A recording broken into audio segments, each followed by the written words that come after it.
৬ বছর প্রবাস জীবন পার করার পর যখন দেশে ফিরলাম তখন বাবা মা খুব করে চাইলেন আমি যেন বিয়ে করি। আমিও ভেবে দেখলাম বয়স তো কম হলো না, তাই বিয়ে করার জন্য রাজি হয়ে গেলাম। আমার খালাতো ভাই সুজনকে সাথে নিয়ে এক জায়গায় মেয়ে দেখতে গেলাম। মেয়ে দেখার আগেই মেয়ের বাবা আমায় বলল, দুবাইতে তোমার রেস্টুরেন্টের ব্যবসা আছে তাই না? আমি মুচকি হেসে বললাম, বিদেশে রেস্টুরেন্টে ব্যবসা করা অনেক ব্যয়বহুল, নিজে ব্যবসা করার মতো এত টাকা আমার এখনো হয়নি। মেয়ের বাবা অবাক হয়ে বললেন, ঘটক যে বলল তোমার সেখানে নিজের রেস্টুরেন্ট আছে। আমি তখন বললাম, উনি মিথ্যা বলেছেন, বিদেশে আমার নিজের কোনো রেস্টুরেন্ট নেই, বরং আমি একটা রেস্টুরেন্টে কাজ করেছিলাম। মেয়ের বাবা রাগী চোখে আমার দিকে তাকিয়ে বলল, আমি আমার মেয়েকে কোনো কামলার কাছে বিয়ে দিব না। সাহস কত বড়! বিদেশ গিয়ে কামলাগিরি করে 2টা টাকা ইনকাম করেছে, তাই আমার মেয়েকে বিয়ে করতে আসছে। তোমরা এখন আসতে পারো। আমি চুপচাপ মাথা নিচু করে চলে গেলাম। বাসায় আসার পর মা আর খালা যখন জিজ্ঞেস করলো মেয়ে কেমন দেখেছি, তখন পাশে দাঁড়িয়ে থাকা আমার খালাতো ভাই মুচকি হেসে বলল, মেয়ে দেখার আগেই মেয়ের বাবা পাত্রকে কামলা উপাধি দিয়ে বাসা থেকে বের করে দিয়েছে। আমি মনমরা হয়ে মাকে বললাম, মা, নেক্সট টাইম এত বড় ঘরের মেয়েকে বিয়ে করার বিষয়ে আমার জন্য সিলেক্ট করবে না, তাহলে হয়তো এতটা অপমান করবে না ওরা। খালা তখন আমায় বলল, কামলাকে তো কামলাই বলবে, আমার ছেলের মতো ভালো করে পড়াশোনা করলে আজ বিদেশ গিয়ে কামলা খাটতে হতো না।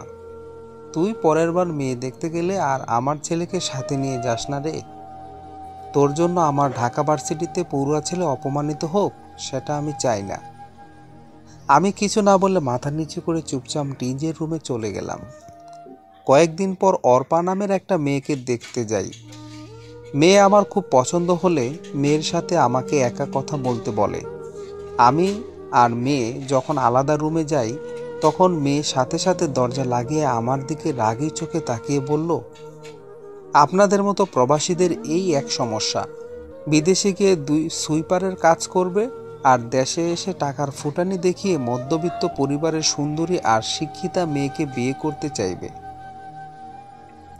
আপনার টাকা পয়সা দেখে আমার বাবা মা গলে গেলেও আমি গলব না। আমি আপনাকে বিয়ে করতে পারবো না। আপনি আমায় বিয়ে করলে আমি আমার পছন্দের ছেলের সাথে বিয়ের পরের দিন পালাবো বলে দিলাম। তাছাড়া আপনার সাহস কত বড়, নিজে ইন্টার ফেল করা ছেলে হয়ে অনার্সে পড়া মেয়েকে বিয়ে করতে চাইছেন। আমি মাথা নিচু করে মেয়ের কাছে হাত জোর করে বললাম, আমি জানতাম না আপনি অনার্সে পড়েন, জানলে আমি আসতাম না, দয়া করে আমায় আর অপমান করেন না যেন। এই কথা বলে মেয়ের বাসা থেকে বের হয়ে আসলাম। রাতে নিজের বাসায় ফিরে এসে দেখি মা, খালা আর খালাতো ভাই সোফায় বসে আছে। মা আমায় আবারও জিজ্ঞেস করে বললেন, কিরে, মেয়ে পছন্দ হয়েছে তোর? আমি তখন মাকে বললাম, শুধু আমার একা পছন্দ হলেও তো হবে না, আমাকেও তো মেয়ের পছন্দ হতে হবে। মেয়ে আমার মতো ইন্টার ফেল করা প্রবাসী ছেলেকে বিয়ে করতে পারবে না। এই কথা শুনে মায়ের পাশে বসে থাকা খালা আর খালাতো ভাই হেসে দিল। হাসতে হাসতে খালাতো ভাই আমায় বলল, তোমার কপালে আর বউ জুটবে না। খালা তখন মুখ বাঁকিয়ে বলল, বউ জুটবে কি করে? বিদেশ গিয়ে রেস্টুরেন্টে থালা বাসন ধুলে কি আর বউ পাওয়া যাবে? আমি সচরাচর বড়দের মুখের উপর কথা বলি না, কিন্তু খালার বারবার অপমান করে কথা বলা আমার আর সহ্য হচ্ছিল না।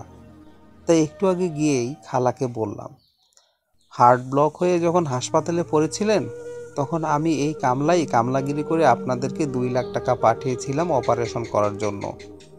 আপনার ছেলের আইফোনের শখ পূরণ করেছিলাম এই কামলাগিরি করে।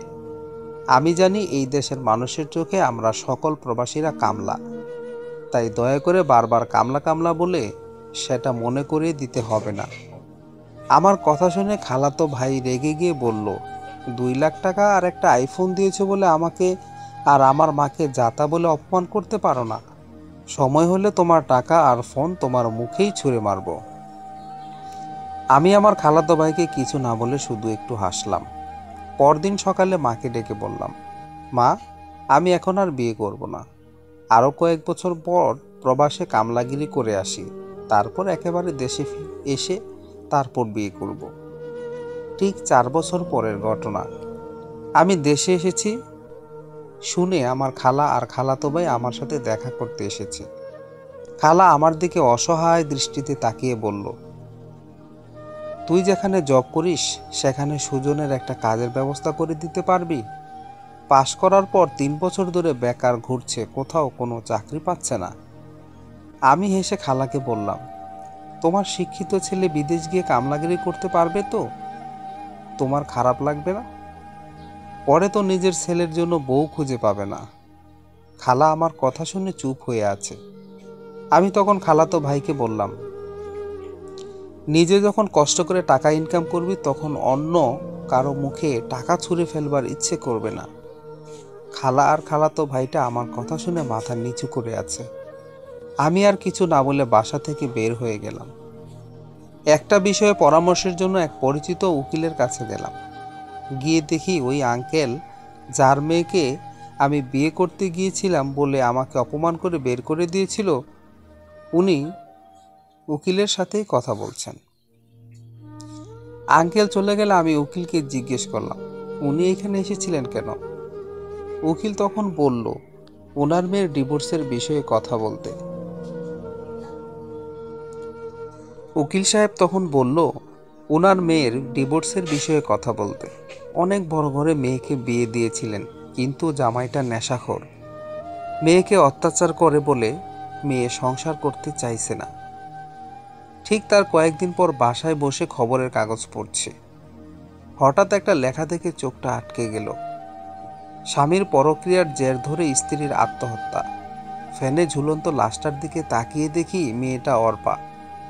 আমি প্রবাসী থেকে যে মেয়েটা আমায় অপমান করেছিল সেই মেয়েটাই আত্মহত্যা করেছে। তারপর কাগজের পেপারটা ভাঁজ করে পাশে রাখলাম। কিছুক্ষণ আকাশের দিকে তাকিয়ে ভাবলাম, এসব খবর আমাদের প্রবাসীদের পড়ার জন্য নয়। কারণ 2020 সালে করোনা মহামারীতেও আমরা বাংলাদেশের প্রবাসীরা $22 বিলিয়ন অর্জন করে দেশের অর্থনীতি সচল রেখেছিলাম। তবুও দেশের জন্য আমরা প্রবাসীরা বোঝা হয়ে আছি। অনুগল্প, প্রবাসীর আত্মকথা। সকল প্রবাসী ভাইদের জন্য এই গল্পটি। আশা করি যারা প্রবাস জীবনে নিজেদের সর্বস্ব ব্যয় করে, নিজেদের জীবনের সোনালি সময়গুলো ব্যয় করে দেশ এবং দেশমাতৃকার তরে সেবার জন্য টাকা অর্জন করে পাঠাচ্ছেন, তাদের সকলের প্রতি শ্রদ্ধা নিবেদন করে আজকের গল্প এখানেই শেষ করছি। সকল প্রবাসীরা ভালো থাকুক। সকল প্রবাসীদের পরিবারের জন্য শুভকামনা রইল। আল্লাহ হাফেজ।